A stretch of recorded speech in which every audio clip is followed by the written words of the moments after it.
And let me see on there. Good morning. I'm going to call to order this regular meeting of the Minneapolis Audit Committee for Wednesday, August 27th. My name is Lene Palmisano, and I'm the chair of this committee. With me at the dais are the following committee members: Councilmember John Quincy, Mr. Mark Oyes, and Mr. Scott Neal. Councilmember Alondra Cano is on her way. I'd like the record to reflect that we have a quorum. I'm pleased to welcome our newest member, Mr. Scott Neal, who serves as the city manager for Edina. I'm proud to say he's also a resident of the city of Minneapolis. Mr. Neal brings expertise in public administration and financial management to our committee, and I'm excited to have his perspective and insights as part of this committee, which I think will be particularly valuable as we rebuild the city's internal audit function. Our other new member, Park Commissioner Anita Tabb, couldn't be with us today due to scheduling conflicts. She will represent the Park Board on this committee, and although she couldn't join us today, I wanted to note that I look forward to her input and contributions to our work as part of this committee. I serve with her on the Light Rail Steering Committee for Community Works. Finally, I'm especially pleased to welcome a returning member, Mr. Mark Oyes, who is the only original member continuing his service in this newly restructured function. Mr. Oyes brings perspective, he brings experience to our work, which I think will be important as we lay the groundwork for future success. I also want to recognize, while she isn't here today, actually two people, both Karen Markhart, from Director of Internal Audit for Hennepin County, and also Katie Shea, a highly regarded public sector professional. Both of them have been instrumental in helping our work group and helping our team come up with best practices from that area of expertise. Colleagues, as you can see from our agenda, we have much to discuss. We've spent the past 8 months undertaking a detailed review of the city's audit ordinance and of the function of our internal audit department with an eye toward making improvements that will better serve our community. It is definitely my sense that we've been successful in addressing the structural challenges facing internal audit and have laid a foundation. It will be an audit function that provides both internal partners and the residents of Minneapolis a strong assurance that the city is being run well. Internally, we want city departments to utilize internal audit as a resource for program effectiveness, proactive assessments, and to foster a positive environment for innovation and change. This, to me, is the added value of a healthy audit function, and it brings the city enterprise like us into the public trust.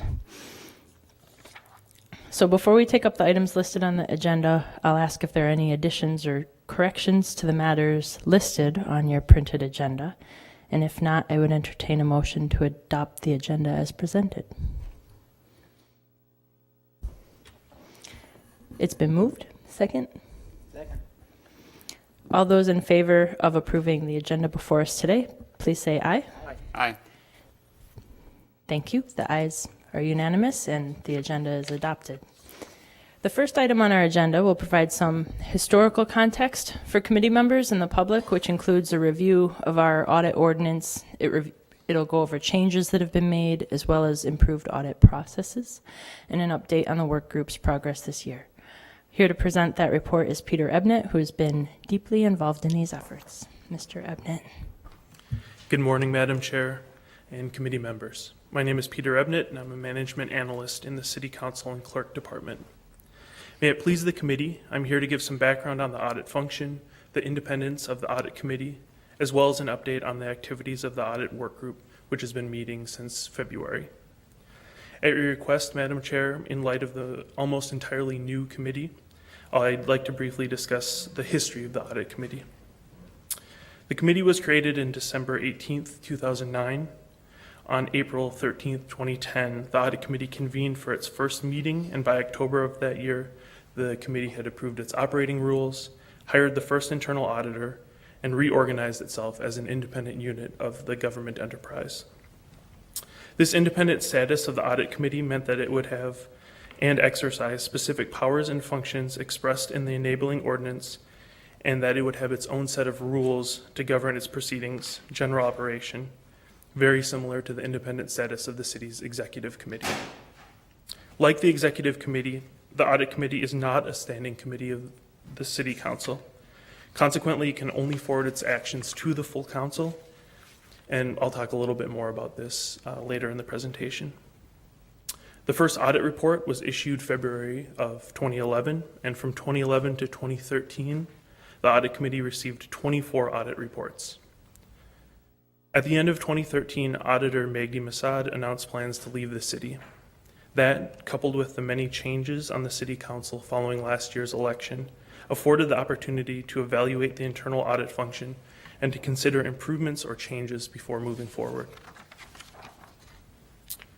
On January 23rd of this year, an audit work group was formed made up of Chair Palmisano, Council President Johnson, Vice President Glidden, Council members Quincy and Cano, Audit Committee member Mark Oyas, along with representatives from the Mayor's Office, the City Attorney's Office, the Coordinator's Office, and the Clerk's Office. The group was assisted in its efforts by Chief Financial Officer Kevin Carpenter, along with substantial contributions, as you mentioned earlier, from audit experts Karen Markart and Katie Shea. The work group was charged with considering the audit ordinance, the audit committee, industry best practices, along with alternative structures. The work group met on a monthly basis from February through May and addressed all aspects of the audit function in Minneapolis. By July 18th, the work group had finalized its evaluation and had directed staff to prepare a series of ordinance changes aimed at implementing these improvements for the audit committee as well as the audit function. After the amendments were approved, the final appointments to the vacant seats of the audit committee were completed on August 1st. With that, Madam Chair, I'll pause for any questions the committee might have about the overview of the work that's been done thus far. Thank you, Mr. Ebnett. Are there any questions from the committee? Committee members will see in front of them the recently adopted changes to the audit ordinance.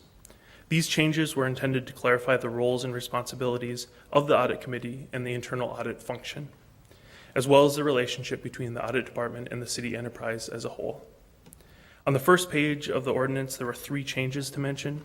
The first clarifies that internal audit, with the approval from the audit committee, is authorized to conduct programmatic audits. During the formation of the audit committee in 2009, there was a great deal of discussion about the scope of the internal audit. The work group and ultimately the full council agreed that programmatic audits should be within the purview of internal audit. Next, the internal audit is now to be guided by the standards of international standards for the professional practice of internal auditing. This change recognizes that our internal audit must act within industry standards and best practices, but also must be responsive to enabling legislation and direction from the audit committee. The final change on the first page was a substitution to the makeup of the committee to include a Park and Rec Board commissioner rather than an appointee. The second page has clarification about the citizen membership of the committee, and the rest of the changes, which look like a lot, are actually just restatements of previous ordinances in a more consistent format. The third page is also a restatement of previous ordinance language in, again, a more consistent format. The fourth page of the ordinance contains further clarification about the role of internal audit within the city. First, ensuring a process by which the committee can be kept appraised of the results of the audits. Second, making clear that, again, programmatic audits are within the scope, and this broadened scope is subject to the approval of the audit committee. With that general overview, I will again pause for any questions about the revised ordinance. Any questions? Committee members should also see on the screens in front of you a proposed process for audit reporting. This will be refined by the future audit director, but it does give a general idea about how the audit process will work. This work will obviously be guided by an annual audit plan prepared by the audit department. In step 1, there'll be a presentation to the audit committee on the findings. There will also be an opportunity for response to these findings, which will be presented by the audited department or division head. The audit committee will then make a recommendation based on this audit report. The work group grappled with how to make the audit recommendations relevant when departments may not have the ability to pay for the suggested improvements, and so you'll see there are 2 paths for a recommendation. First, the audit committee can refer findings to the mayor for analysis in departmental budget needs, or the findings which require additional action from the department will be referred to the full city council. And this isn't exclusive, it could go to both as well. In the third step, the city council will take action on the audit committee's recommendations and refer it to the appropriate home committee. This intermediate step is necessary due to the independent structure of the audit committee. In the fourth step, the audit findings will be presented to the home committee along with the audit committee's recommendations. The auditor and audited department or division head again should be present at those meetings to respond to any questions. And finally, the home committee will give the audited department direction based on the audit findings and the audit committee's recommendations. After this final step, internal audit staff will be responsible for circling back with the auditees along with reporting their findings to the audit committee. As I mentioned, this process will need to be expanded upon by the new audit director in consultation with you, the audit committee. I'm happy to stand for any further questions. Thank you, Mr. Ebnett. Are there any questions or comments? Mr. Quincy? Sorry, Councilmember Quincy. Thank you, Madam Chair. My question, I guess, is the audit findings. I assume these are more programming kind of audit findings of whatever the committee had charged the auditor to review.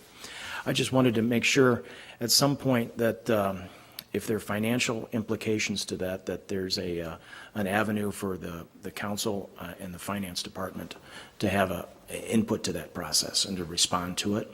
And also like to figure out how the home committees would be affected of the various departments.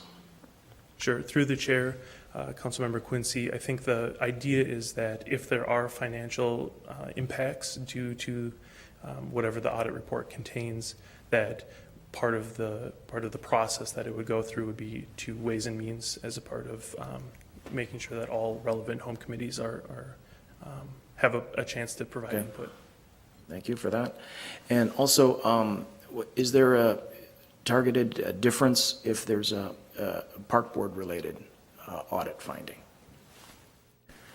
Through the chair, Councilmember Quincy, I think that's one of the areas that is open to discussion for the audit committee. Previously, there haven't been any park and rec board audits, and so I think that'll be something that the committee will need to work through as time goes on. Yep, thank you. Anybody else? Yes. Mr. Neal? Thank you, Madam Chair. Is there a formal opportunity or function for staff to address perhaps a disputed finding? Is that a formal step in this process, or does that happen before we get to step one? That's a good question and something we spoke a lot about in this work group. Mr. Ebnett, did you want to comment on that? Sure. Through the chair, Mr. Neal, there will be a couple of opportunities. First of all, the expectation is that the auditor will work with the audited department, and so they'll be involved in the process of writing a recommendation. Additionally, when there's a presentation to the audit committee, there is also an expectation that there'll be a chance for the audited department or division head to respond, and then finally at the home committee as well. Good. Thank you.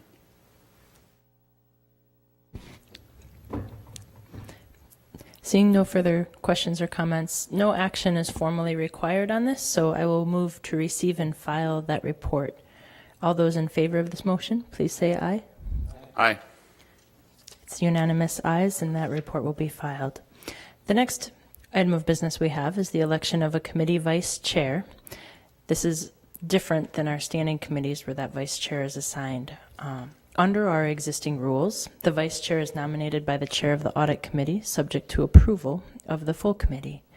Given that Mr. Oyas was late this morning, no, I'm just kidding, it is the only original member of our audit committee continuing to serve, and the fact that I believe he provides a unique and important historical perspective, I am nominating him to the office of vice chair for the remainder of his 2-year term. Are there comments from the committee? The motion is on the election of Mark Oyas to serve as vice chair for the remainder of his term. All those in favor, please say aye. Aye. The ayes have it. Congratulations, Mr. Oyce. Madam Chair, having just watched the Emmys last night, I did prepare a little.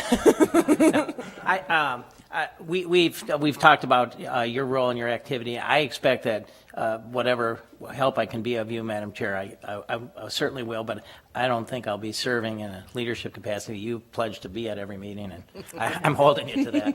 Thank you, Madam Chair. Thank you. Our next item of business is adopting a schedule of regular meetings. By charter, we need to have 4 meetings each year, and at the beginning of this year, the City Council adopted its regular calendar of meetings, which includes committee meetings such as this. The clerk's office publishes that calendar as a means of providing public notice about the dates and times, and at that time, Audit Committee was scheduled once each month on Wednesdays at 9:30. Since that time, we've discovered Wednesdays don't work well for all of our members, so we needed to establish a schedule for regular meetings with correct dates and times for public notice. So, having consulted with members and staff, I'd suggest that we schedule regular meetings out for the remainder of this year, and that we can add them if needed on a case-by-case basis with appropriate public notice. So, I'd like to propose we conduct regular meetings on September 16th, October 28th, and December 2nd, all beginning at 9:30 in this chamber. This essentially moves regular meetings from Wednesdays to Tuesdays, and I'd also note we don't have a regular meeting yet scheduled for November. It might become necessary, especially as we get a new internal auditor on board, but we'll consider that when needed. This motion then would simply set 3 additional regular monthly meetings for the remainder of this year. Are there any questions or comments about that? All those in favor, could you please say aye? Aye. Thank you. The ayes have it, and our regular meetings have been scheduled for the remainder of this year. Staff, could you please update and republish the calendar to reflect this change? Agenda item number 5. Our next item of business is adopting the operating rules of the Audit Committee. We do not yet have a set of rules, I'm sorry, let me step back. We do have a set of rules that govern our operation. Those rules also adopt the current edition of Robert's Rules of Order as the underlying parliamentary authority of this committee. I know not everyone has had a chance to review those rules. They're in your packet. Mr. Royas, you're familiar with them from before. However, I'd like to get these existing rules readopted, knowing we can always amend them in the future as that becomes necessary. Are there any thoughts or comments from the committee? Great. So I'd like to put forward the motion to adopt the existing rules of the Audit Committee. All those in favor, please say aye. Aye. That's unanimous. The ayes have it, and it has been adopted. Agenda item number 6. I've asked for our next item of business to be a brief status report on internal controls, including efforts undertaken to date this year, as well as potential partnerships with external agencies. Here to present that for us is the city's Chief Financial Officer, Mr. Kevin Carpenter. Madam Chair, members of the committee, as you said, I'm Kevin Carpenter, the city's Chief Financial Officer. And the purpose of what I want to get across today is to update the committee on the ongoing efforts that the city takes to continually look at and address our internal control and our risk management framework. The underpinning of this ongoing effort is truly important to me as in effect, the chief risk officer for the city as well, and for the enterprise. And I want to make it clear that we accept and embrace that establishing and executing reasonable and effective internal control environment is a core leadership accountability and responsibility of the entire city leadership team. That includes not only my whole staff, but also all department heads and their staffs, this committee, the entire council, and the mayor's office and we all have a role to play in that environment. And I just wanted to reassert our dedication to this effort and our at least my personal excitement to relaunch the internal audit effort, because we need an effective internal audit function to help us execute that core management responsibility. The independent observations from an internal audit perspective is absolutely critical so that we see those blind spots that we all have when we are wrapped up in the day-to-day of running the city. So we welcome this reboot, and with an effective partnership and a collaborative partnership with the internal audit function, I am highly confident that we continue to enhance our ability to be appropriate stewards of the resources that flow through the city. And if I may pause for a second on that, I want to link that back to some of the other conversation already today.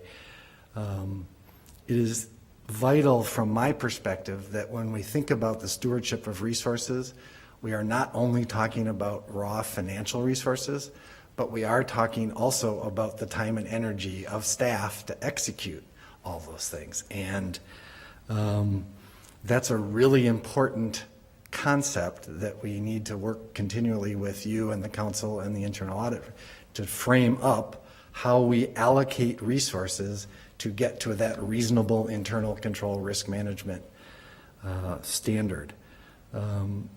That is a key, the determination of the city's, in effect, risk appetite and the participation of the internal audit in that with the audit committee and council is the underpinning, frankly, of every single internal control environment.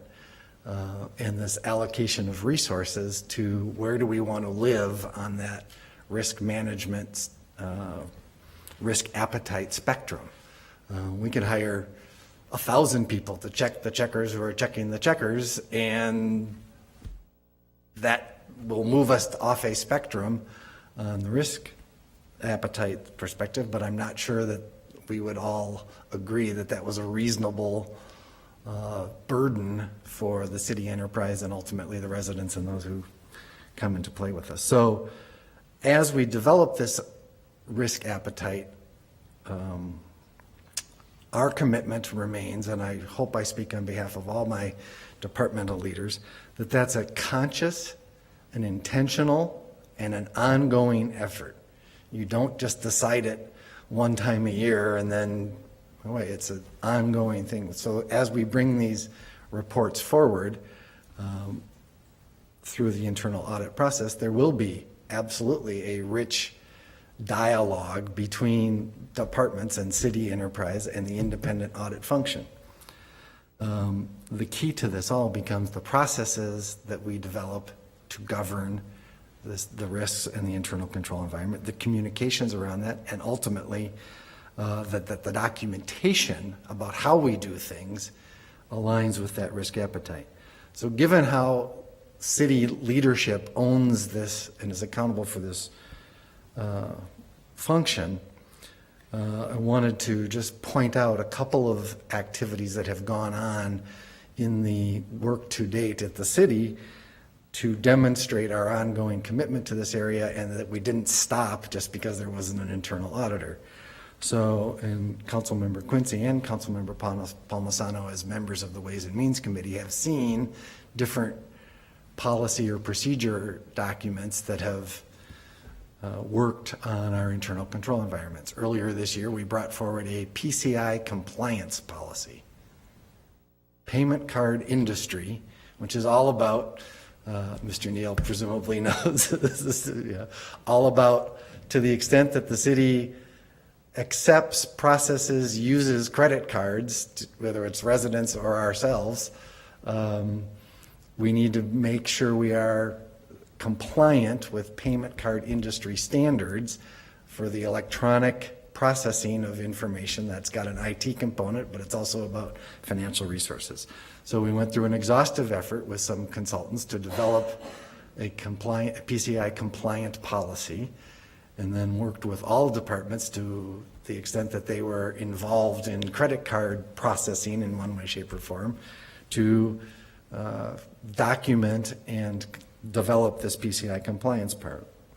Less formally, we've had an ongoing set of discussions about one of the most nuanced kinds of discussions we have about reimbursements and business expense and what's an appropriate recognition expense for city employees. And that's an ongoing conversation because there's no one-size-fits-all scenario, but we've promulgated multiple sets of guidelines and reminders, so we keep working on that.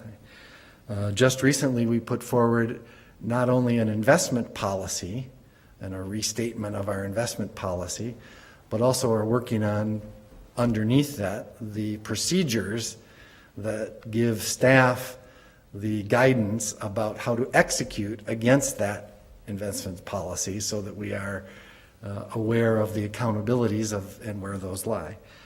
Lastly, then, what I wanted to spend a little bit more time on is this strategic and nonprofit partnership effort, which is really about, as a government agency, we engage with and partner with a variety of other agencies, governmental or nonprofits, to deliver certain goods and services, if you will, to the city. To the extent that we are clearly contracting for a specific service, it's fairly easy to outline and document how the arrangement, city pays X and in return we get Y, should work, and we can write that up, and subject to the right delegations, we execute a contract and away we go. One of the things that has continued to evolve, however, becomes a slightly more nuanced discussion with certain other agencies and nonprofits about situations where we could have the appearance of donating money without a particularly clear arrangement about we're giving money in return for a particular service. So, a lot of this gets run, the concept of a grant from a city government. There's a set of information out there at the state and through the League of Cities about the difference between public good and public purpose. And there are a set of arrangements that, while they look and feel and are clearly public good, they may not meet that nuanced standard of a public purpose that the city is allowed to, in effect, fund without a clear documentation of what we are providing and in return what we are getting. So when we strike arrangements where we pay often under the rubric of a membership to belong to the Mississippi Riverfront Partnership Corporation, that needs to sort of elevate from a documentation standard to a different level than just we're paying you X and you're going to pick up our trash for a while. So what we are intending to do, and while we have made incremental progress on this as facts and circumstances have warranted and individual arrangements have come up, we intend to, with the concurrence of Councilmember Palmisano and Councilmember Quincy and some other members of the council, we are going to hire some outside help to, in effect, catalog and array this list of strategic partnerships so we get a better sense of how we can elevate our documentation standards. I'm not concerned that anything's totally wrong, but I want to continue to evolve on this documentation standard. So there's a whole subset of discussions under that, but I wanted to make sure people were aware that that's an ongoing effort and something we take very seriously, because at the end of the day, this difference of if we can't prove out to ourselves that we're meeting the public purpose standards, we have challenges under different forms of state audit or compliance issues. So that's an incredibly important aspect to me as CFO, and my partners throughout the departments have been very cooperative in starting to think about this from a slightly different perspective. And we're just going to continue going on that and welcome the participation of the audit committee and the internal auditor as we reboot that function. That's about all I had to say, and if there's any questions, happy to talk more about any or all of those points. Thank you, Mr. Carpenter. I know you've done a lot of work on it, as has the department heads over the course of this year. Are there any questions or comments from the committee?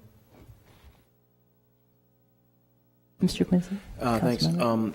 Thank you, Madam Chair. I didn't have anything prepared, but I just wanted to kind of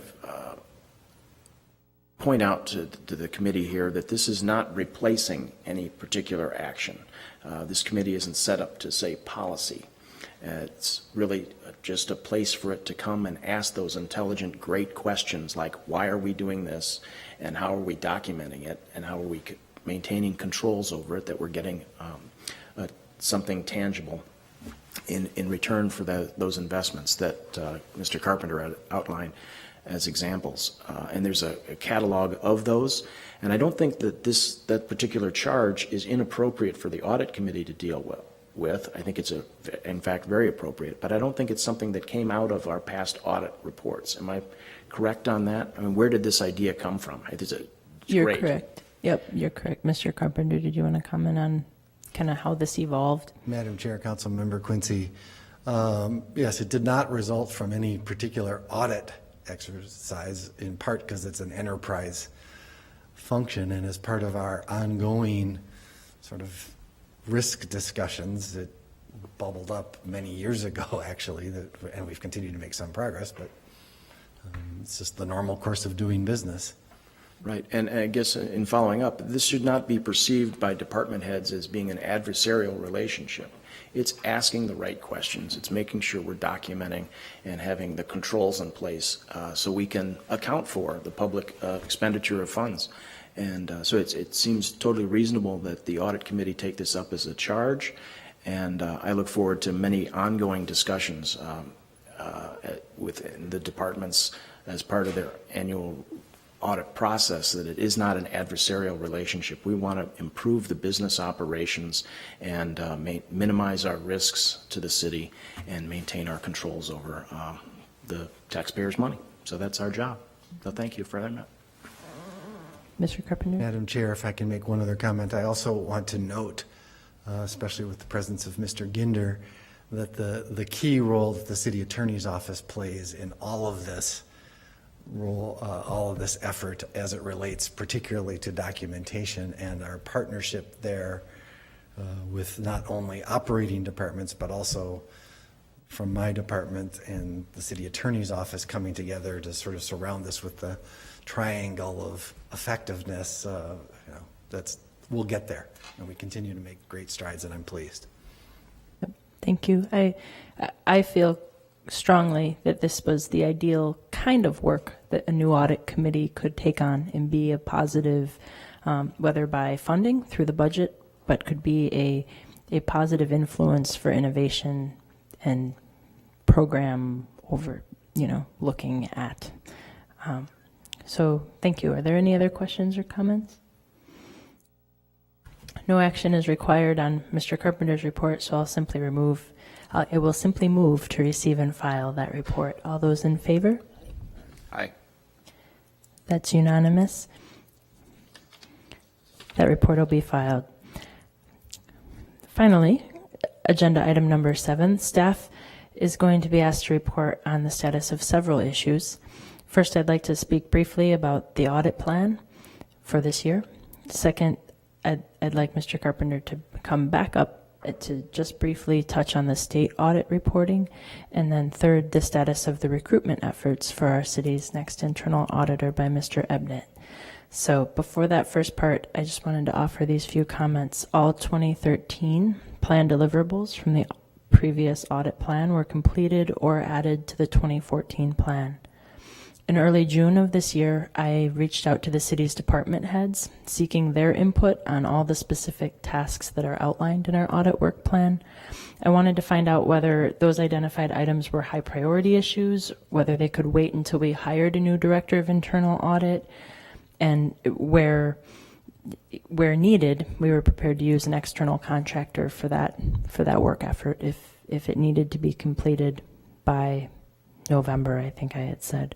The feedback was such that I felt comfortable waiting until we have a new internal auditor on board to reassess that work plan to better meet the needs of the city. So that's the update on part A. Next, we'll have a summary with more to come at a later date on the state audit reports that have been received. Here to present those thoughts are Mr. Carpenter. Thanks. Madam Chair, members of the committee, first just going backwards to the last point, part of the reason as a department head when we reached out about the audit plan syncs back to what I was saying previously, is that I know that I'm responsible for and accountable for the financial processes of the city, and it doesn't take an audit finding or an audit plan to make me accountable for that. So the work around those audit plans, to my earlier point, didn't stop just because we weren't being audited by a particular internal audit function. To the second point, and more directly, in addition to partnering with the internal audit, another key collaboration for the city from an internal control risk management perspective is our ongoing relationship with the state auditor. The state auditor basically comes in and provides two functions to the city on an annual basis.